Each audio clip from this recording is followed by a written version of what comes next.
Thank you, Richard. Nice to see you here. I do always appreciate your perspective, and I think you've made some very legitimate things that need to be considered for the state, although as I often appreciate it, I often disagree at certain points. I guess first thing, you had said earlier, and as you were describing the nuclear fleet of the state, and you used adjectives of ancient and decrepit, and I said, gee, he's sounding like he's wants us to think dangerous. Then later in response, you did say that. I did. My sense of, do you have any, or do you know the reliability, that currently the plants that I will agree with you, these were built in the 60s and 70s, but the reliability level, the consistency that we have of the current fleet in the state that is providing 31% of our energy?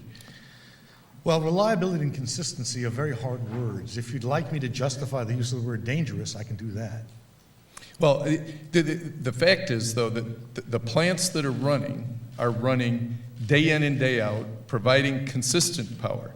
Today, it is more expensive than it has been. You have said, or indicated, that it was due to the expansive maintenance costs of the decrepit facilities. I would say that the reason today that they're less competitive than they were is because we have natural gas, we have a different market, so the plants haven't changed. They have gotten a few years older. The plants haven't changed. They aren't costing billions more to take care of. What has happened is they're not as competitive in an open energy market. The existence of natural gas, an abundance of natural gas, has had an impact on the market. Now, with that being said, you know, you look great, but you don't look the same that you looked the last time I saw you. I know, yeah. And the fact that they've gone on forever is proof, not that they're going to continue to go on forever. It's equally valid to say it's proof they're going to fall off the edge of the world. Now, I don't predict either one of those. The chances of a severe accident at any of these plants is relatively small. The consequences are so big. As to the danger, if you look at issues of what's called embrittlement, which is the consequence of the use of reactor metals over time, especially the containment vessel, it gets so it's like when you snap a wire, it gets brittle and breaks. If you look at bolts, the way that hold it together, that's a problem. If you look at any of the movable parts, particularly the valves, that's where the problems tend to come up. And they are clearly a worse problem in the older plants than they used to be, and they are. That's what the governor said about Indian Point. But I would suggest to you that the energy plan would take into account, I don't think there's anybody in this room, maybe there is, who suggests that the current nuclear plants are going to be a part of New York's energy answer 100 years from now. Somewhere, these plants are aging out. That is, I think, clear. But what this does, I think, is take a recognition of where we are today and says these plants can continue to be effective. NRC at the federal level has licensed all of them but Indian Point to give them out years. If those licenses continue, it gets us closer to 2030. It gets us closer to where, if the governor's goal is right and these chances, that we can make progress on some of the other renewables, maybe his goal is reachable. But may I ask a question? Without it, I don't see how. May I ask a question? Sure. Do you think those plants are safe and should continue to operate as a matter of public safety? Yes. Okay, I don't. One of us is right, one of us is wrong.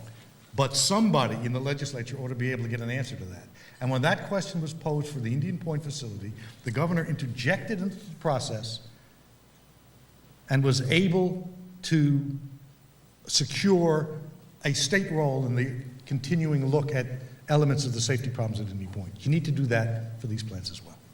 The other area, I guess, you talked about never have we done anything regionally so much. I think back to, I think it was Member Palmisano who the upstate energy created, 60% of it goes downstate. It does not. Well, There's been a misunderstanding about this. my understanding is that if you go to the entity that oversees. The ISO, the industry, Yeah, the industry ISO, agency. that was the indication that I've had from that. But so I don't think it's regional that way. The other thing is I would just bring up in Vermont when Yankee closed, the impact to ratepayers was negative because then the energy that was purchased and whatever was more expensive. And so those ratepayers suffered from the closure a cost. The example in Germany that decided to go close all their energy and just go to renewables, they lost their nuclear because once you close it down, as Mr. Barkley mentioned, it's hard to bring back. Then they ended up not being able to go fast enough to get the renewables, and they ended up with huge costs and carbon-emitting plants to replace the nuclear. So the concern that I would have, and I think anyone who has a concern on air and whatever is, if we allow them to close because they aren't competitive today, although they might be 3 years from now, depending on what the market costs are, and maybe this subsidy, instead of whatever billion, 7 billion that it's been suggested over a number of years, it might be less, that we could end up with a void, have to buy more energy outside, or build more plants that are carbon emitting within the state to meet the needs that we have. There is an argument to be made for nuclear power and nuclear plants that reasonable people can disagree on. But what happened in Vermont might happen in New York, it might not. Until you know the answer to that, you don't have the basis for making or supporting a policy. Your questions are good ones, but you're presuming an answer. As to it's important to realize that electricity in New York is like a bathtub. At one end of the bathtub are a bunch of people with hoses filling it up. At the other end of the bathtub, a bunch of people with straws. There's no I don't want to drink your bathwater, Mr. Burke. Mr. Bradsky.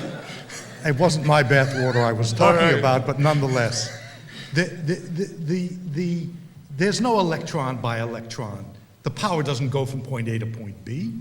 And the ISO prices the power through something called the market clearing price, which is the most idiotic and expensive system you could ever want for pricing of electricity, which is one of the reasons nuclear power was never cheaper. Because no matter what their production cost is, the ratepayers pay the cost of the highest produced kilowatt of electricity in the market that day. Now, this is not a discussion of energy policy per se, but if you want a system that makes sense, fine. You want to make the case for nuclear power as part of that, fine. This isn't that system, and the CES proposal is not that proposal.